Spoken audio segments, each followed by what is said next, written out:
আজকে এসছো? বাড়ি কোথায়? মুখটা খোলো, মুখ খোলো না, ধরে নিয়ে যাবো কিন্তু। খোলবটা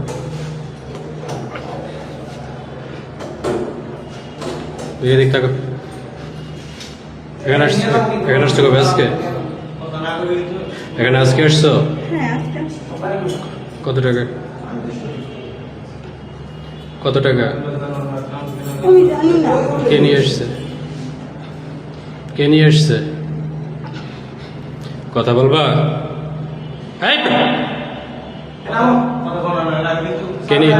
কে নিয়ে আসছে? গাড়ি ডাক দেবো কিন্তু। কে নিয়ে আসছে? কে নিয়ে আসছে? কথা বলে না কেন?